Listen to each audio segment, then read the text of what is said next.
प्रधानाचार्य महोदय, यहाँ के सभी गुरुजन वृंद और उपस्थित जो भी अभिभावक हैं और मेरे प्यारे छात्र,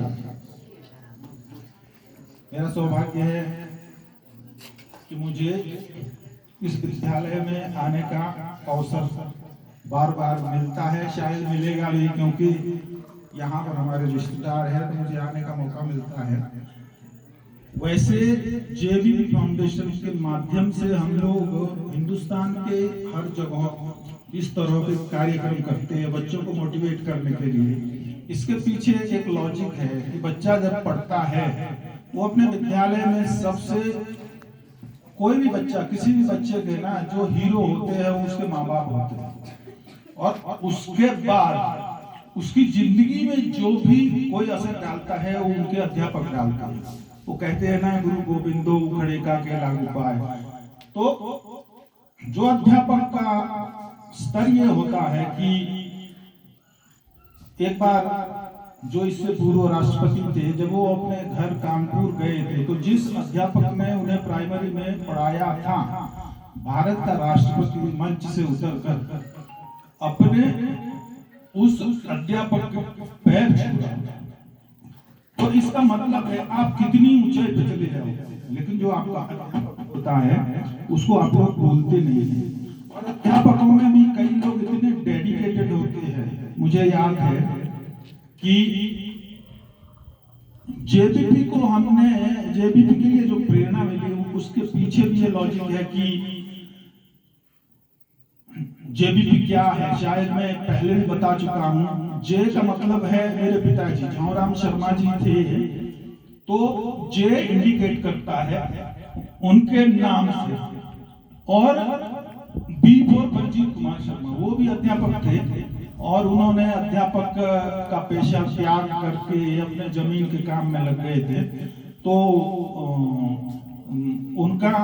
उन्होंने मुझे, क्योंकि जब हम लोग महामारी के चक्कर में हमारे पिताजी ने सैंज से हमारा परिवार हटा ले आए थे, तो उस दौर में वहाँ स्कूल नहीं होता था। तो जब स्कूल नहीं होता था तो मेरा तो स्कूल जाने का कोई प्रश्न ही नहीं उठता था। तो घर पर ही मेरे जो वो रिटायर्ड क्या मतलब छोड़ दिया था उन्होंने टीचिंग को, तो उन्होंने ही मुझे ये ओ आ वगैरह ये सब सिखाया था घर पर। तब मैं नहीं सोचता था, और उन्हीं के साथ हम खेती बाड़ी करते थे, बकरियां चुगाते थे, डंगर चुगाते थे। लेकिन उस दौर में हमारा शौक था रामायण को पढ़ना। एक मुझे याद है आदि संगीत रामायण हुआ करती थी, 750 पृष्ठों की, मुझे वो जवानी याद थी। और एक ब्रह्मानंद भजन हुआ करती थी, तो जंगल में बकरियों के पास उसको पढ़ते रहते थे। अब क्या होता है कि हमने नहीं सोचा था हम कभी पढ़ पाएंगे या विद्यार्थी बनेंगे। तो आप देखिए एक अध्यापक का कितना बड़ा रोल होता है। इसलिए मुझे ये लाइन ना बहुत प्रभावित करती है कि गुरु गोविंदो उखड़े का केला, क्योंकि जब बहुत सालों बाद, जब मैं 20 साल का हुआ तो हटाल में एक स्कूल खुला, और उस स्कूल में एक अध्यापक से मेरा जब परिचय हुआ तो उन्होंने कहा कि आपने इंटरमीडिएट कहाँ से किया। मैंने कहा मैं तो पढ़ा लिखा नहीं। तो उन्होंने एक चीज, एक दिन उनको खाने पे बुलाया तो पिताजी से कहा कि इस लड़के को आप पढ़ाओ, ये तो बहुत इंटेलिजेंट है। तो पिताजी ने कहा कि पढ़ाना कैसे, ये तो 1 2 3 4 5 ये कुछ नहीं, इसका सर्टिफिकेट ही नहीं, तो कैसे पढ़ा। तो उसने कहा उत्तर प्रदेश सरकार ने स्कीम निकाली है, आप इसको एग्जाम देते हो और हम इसका एक बनवाएंगे, और जो है उसके बाद वो उसके प्राइवेट फार्म भर देंगे। तो मेरे को वो देहरादून ले गए और फिर उन्होंने मेरा, अब देखिए संयोग क्या होता है, अगर आप मेहनत करते हैं तो ईश्वर आपके साथ होता है। उसी साल 3 में स्कूल भी खुला। अगर मुझे शहरों में उन हालात में जो के पास शायद ही हमारे जंगल का कोई पेड़ पौधा या कोई झाड़ी ऐसी रही हो जिसके नीचे बैठ करके मैंने किताबें ना पढ़ी हो, लेकिन अगर मुझे उन परिस्थितियों से शहरों में किसी विद्यालय में इम्तिहान देना होता तो शायद ये मैं नहीं दे पाता। उसी साल त्यूनी में प्राइवेट के लिए पहली बार अवसर मिला, मैंने वहां से फार्म भरा। तो फार्म भरने का परिणाम ये हुआ, जब मेरा रोल नंबर, टीचर ने कहा कि आपका रोल नंबर तो आएगा नहीं। मैंने कहा सर मेरा 65 रुपया ही तो जाएगा, नहीं आएगा तो नहीं आएगा, वैसे भी तो अनपढ़ हूं, लेकिन अगर आ गया तो मैं 10वीं की परीक्षा दूंगा। इसलिए नहीं कि मैं पास हूं, इसलिए कि मैं लोगों से कह सकूं कि मैं 10वीं फेल। तो अब रोल नंबर भी आ गया। रोल नंबर आ गया तो मैं 3 महीने पहले त्यूनी गया, और त्यूनी में मैंने रेगुलर बच्चों को चेक किया कि जरा इनका स्टैंडर्ड क्या, क्योंकि मुझे उन्हें 3-4 महीनों में अपना पहाड़ा भी याद करना था, गिनती भी याद करनी थी, हाई स्कूल की मैथ भी उसके एग्जाम्पल से तैयार करनी थी, और खैर बाकी चीजों में तो मेरा ये था कि जिस चीज में पढ़ लूंगा याद हो जाता था, जो भी सब्जेक्ट उसमें मुझे डर नहीं था। लेकिन मैथ का, मैं कैलकुलेटिव और संस्कृत मुझे नहीं आती थी, तो मैंने सोचा था जब मैं हिंदी का पेपर दूंगा, जो 30 नंबर का संस्कृत हुआ करता था, मैं उसको अटेंड ही नहीं करूंगा, क्योंकि मेरा ना तो मैं जानता था, ना मैं उसमें अपना टाइम गंवाना था। मैं केवल जो 70 नंबर का बाकी था उसी में पास होने की सोच रहा था। और मैथ में भी मैंने कैलकुलेटिव किया था कि मुझे केवल 33 नंबर लाने हैं, और बाकी सब्जेक्ट में मैं अच्छा स्कोर कर लूंगा, क्योंकि बाकी सब्जेक्ट में मेरा बहुत जबरदस्त। अब देखिए कि जिस दिन मैं पहले दिन त्यूनी के विद्यालय में एग्जाम देने जाता हूं, तो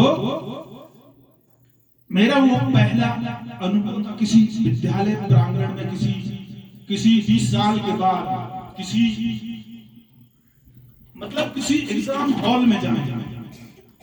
तो अब आप देखिए कि जब मुझे पेपर मिला, तो मैं उस पेपर को, हिंदी का था और मुझे पूरा आता था, लेकिन मैं कर नहीं पा रहा था। क्यों? क्योंकि मेरा एक्साइटमेंट इतना बढ़ गया था कि मुझे लग रहा था मैं 10वीं की परीक्षा दे रहा हूं, और मैंने बहुत कोशिश की 3 घंटों में कि मेरा कुछ तो लिखूं, लेकिन मेरा हाथ इतना कांप रहा था कि उस कॉपी में मैं एक भी शब्द नहीं लिख पाया, और मेरे 3 घंटे यूं ही चले गए। फिर मैंने सोचा कि 30 नंबर का मैं पहले गंवा चुका हूं, और ये जो 35 नंबर का पेपर था ये भी 0 हो गया है, और उत्तर प्रदेश में हिंदी में ग्रेस मार्क भी नहीं मिलते थे। अब जो है मेरे पास केवल 35 नंबर है, और इस 35 नंबर में हिंदी में 100% नंबर नहीं आते, वो भी तब अगर मेरा हाथ चल गया। अगर अगले दिन वही हाल रहे तो मेरा तो फिर पेपर नहीं होने का है। लेकिन मेरे को ये लग रहा था कि चलिए अब मैंने जो है रोल नंबर लेकर के एग्जाम हॉल में अटेंडेंस दे करके अब जो है मेरा फेल का मार्कशीट आएगा, और मैं यही चाहता था कि मुझे नंबर मिले या ना मिले, लेकिन मेरे पास जो 10वीं फेल की मार्कशीट हो। तो अब जो है नेक्स्ट डे जब मैं जाता हूं तो नेक्स्ट डे भी वही हाल होता है, मैं कुछ नहीं लिख पाता।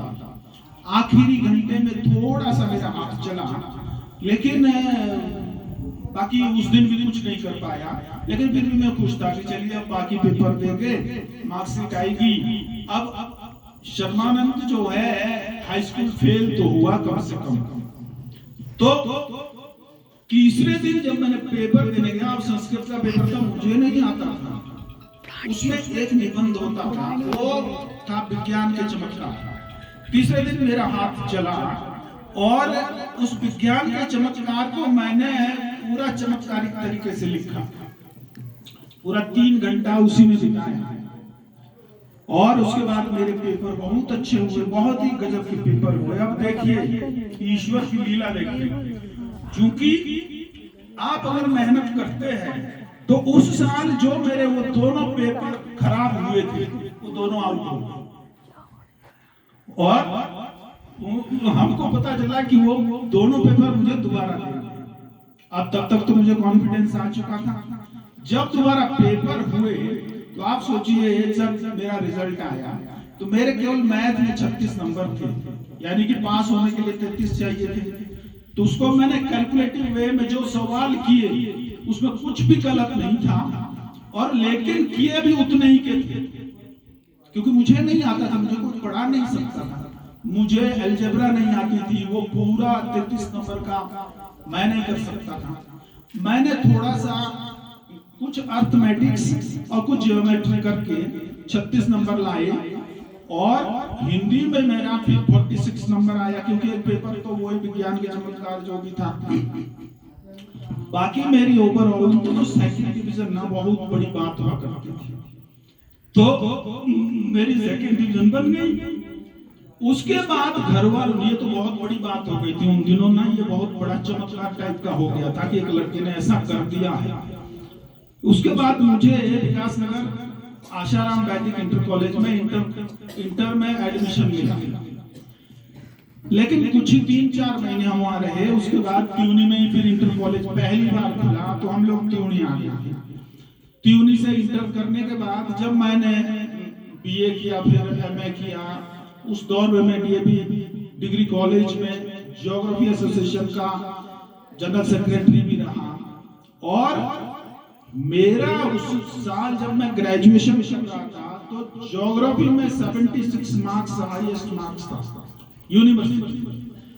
तो मेरा मतलब ये है, मैं ये अपनी तारीफ के लिए नहीं आप लोगों से कह रहा हूँ, ये इसलिए कह रहा हूँ कि अगर मेहनत करते हैं तो ईश्वर भी ऐसे चमत्कार करता है। जैसे मैंने बताया ना कि अब दोनों पेपर मेरे उसमें फेल हो चुका था, लेकिन क्या हुआ, वो जो है दोनों आउट हो गए।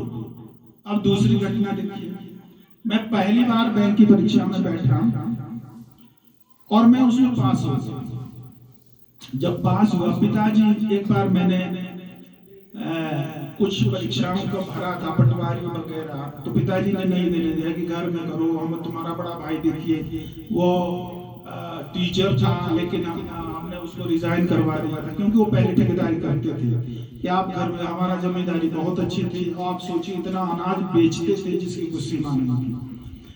अब क्या होता है कि मुझे आगरा से, अब मैं फिर वही चमत्कार आपको बताने जा रहा हूँ, आगरा से मेरे को कॉल लेटर आता है अटाल में कि आपको मेडिकल के लिए आगरा आना है। तो आगरा जाना था मुझे, और मैं हटाल में था, और पिताजी घर में नहीं थे। पहाड़ों में तो आपने देखा होगा जो सियान है ना, उनका वो मुखिया पिताजी होते हैं, पैसे वगैरह उनके पास रहते हैं। तो हमारे पिताजी उस दिन घर में ही नहीं थे, और मुझे नेक्स्ट डे जाना था। जब जाना था तो पैसे है, तो मैंने बड़े भाई साहब से कहा कि भाई जो है मुझे जाना है, पैसे का इंतजाम करो। भाई साहब उधर बाजार गए, 2-4 दुकानें थी उस दौर में, एक दुकानदार से 30 रुपए मिले।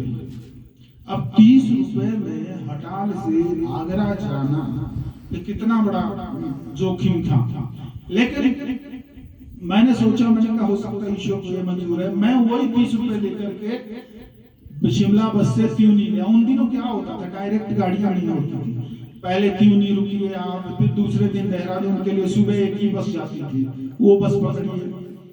मैं जब त्यूनी गया तो त्यूनी में एक जो अर्जुन दास लाला एक वहां थे उस टाइम ना, वो मुखिया के बाद दूसरे नंबर के सेठ थे, उनका लड़का मेरे साथ पढ़ता था। वो लड़का ये जानता था कि मतलब चूंकि मेरी एक पढ़ाई लिखाई में अलग छाप हुआ करती थी, वो मुझे मानता बहुत था। इस बीच में क्या होता है, ये क्या गड़बड़, इस बीच में क्या होता है कि वो ट्रक खरीद लेता है। वो ट्रक खरीदने के चक्कर में बोलता है कि शर्मा कहाँ जा रहे हो? मैंने कहा मुझे तो आगरा जाना है, मुझे तो आगरा जाना है। तो बोला कि सुबह मेरे साथ चलना, मेरा ट्रक जाएगा, मेरे साथ चलना और रुकना भी मेरे साथ। कहीं रुके हो? मैंने कहा नहीं, मैं यहाँ जेंटा हाउस में रुकूंगा। उन दिनों 3 रुपए एक रात का लेते थे, तो मैं 30 रुपए लेके चला हूँ। 5 रुपए यूनिट तक का किराया लग गया, 25 बचे। 3 रुपए उसको देने हैं जो वो आपका रात को रुकना है, खाना खाना है। तो अब देखिए क्या होता है कि वो लड़का कहता है कि सुबह चलना भी फ्री और मेरे यहाँ रुको, ऊपर मकान खाली है, खाना भी उसके यहाँ। अब देखिए ईश्वर ने वो भी जुगाड़ कर दिया। अब क्या होता है कि सुबह हम उसके ट्रक में बैठते हैं और दोनों जा रहे हैं, और उसमें देवदार का माल जा रहा था, देवदार की लकड़ी का। उसका जो मालदार था वो ट्रक में बैठा था। तो उन दिनों जो एक एस मॉडल ट्रक आया था, उसमें आगे ठीक ठाक बैठने की जगह होती थी, हम लोग आगे बैठे थे। तो उन दिनों एक फिल्म आई थी राम तेरी गंगा मैली, उसकी शूटिंग हुई थी इधर पुरोला साइड में, पहाड़ों में, जिसमें वो गाना है उसमें पहाड़ों का। तो उस टीम के लिए अखबारों में छपा था कि रास्ते में एक होटल था कि उस होटल की दाल बहुत फेमस है। तो वो ट्रक मालिक था, पैसे की कमी नहीं थी, उसने कहा यार शर्मा, उस होटल को पूछ लेते हैं, राम तेरी गंगा मैली ने खाना खाया था, अब हम लोग खाना वहीं खाएंगे। तो वो उसको पूछने गया, मैं और वो जो मालिक था, जो देवदार की लकड़ियों का, वो अंदर बैठे थे। तो उसने कहा कि शर्मा जी आप बड़े इंटरेस्टिंग आदमी है, कहाँ जा रहे हैं? मैंने कहा ऐसे ऐसे जा रहा हूँ सर, लेकिन मेरी समस्या ये है। उसने जेब से 100 के 5 नोट निकाले और मेरी तरफ बढ़ाए, बोला इतना काफी है।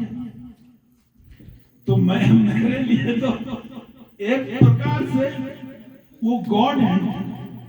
तो उसने मुझे वो 500 रुपए दिए। अगले दिन मैं आगरा गया, अपना मेडिकल करवाया, फिर उन्होंने मुझे चक्रोता भेजा। कुल मिलाकर के चक्रोता से फिर दोबारा आगरा गया। कुल मिलाकर के मेरा वो खर्च जो है, आप देखिए किस किस तरीके से क्या होता है। मैं ये इसलिए कह रहा हूं, जब आप किसी कार्य को भक्ति भाव से करते हैं तो ईश्वर आपके साथ होता है। तो ये सारे जो है ईश्वरीय चमत्कार है। क्योंकि मैं तो चल गया था और मैं ये सोच के नहीं गया था कि मैं बैंक में सर्विस लगेगी। मैं ये सोच के गया था कि जहां तक ये चलेगा चलेगा, उसके बाद किसी होटल में काम करूंगा। उन दिनों होटल में काम करने का मतलब ये नहीं होता था जैसे आजकल होटल मैनेजर हुआ करते हैं ना, एचएम करके जो आते हैं सूटेड बूटेड टाई। उन दिनों होटल में काम करने का पहाड़ों में मतलब था बर्तन धोना।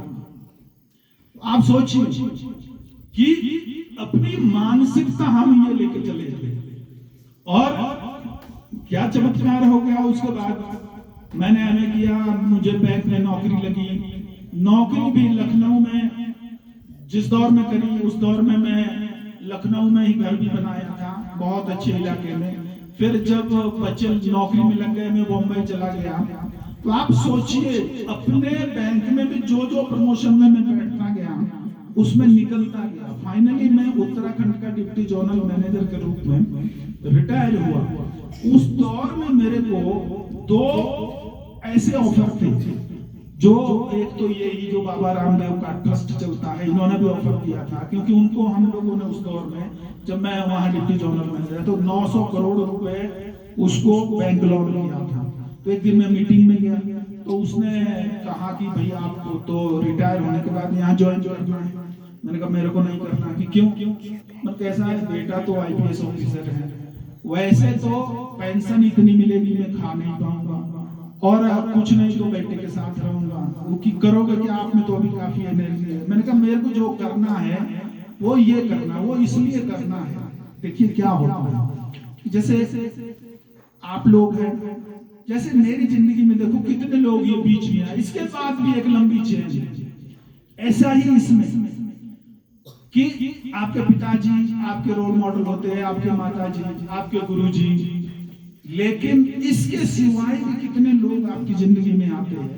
जो हो सकता है आपको कहीं इमरजेंसी में जाना है और अचानक जो आपकी गाड़ी खराब हो जाती है, वो तुरंत आपको ले जाता है और उसी ट्रिप में आपकी नौकरी लग जाती है। तो जिंदगी में आपकी उसका कितना बड़ा रोल हो गया जो भी रास्ते में मिले। तो यही रोल है ये जेबीबी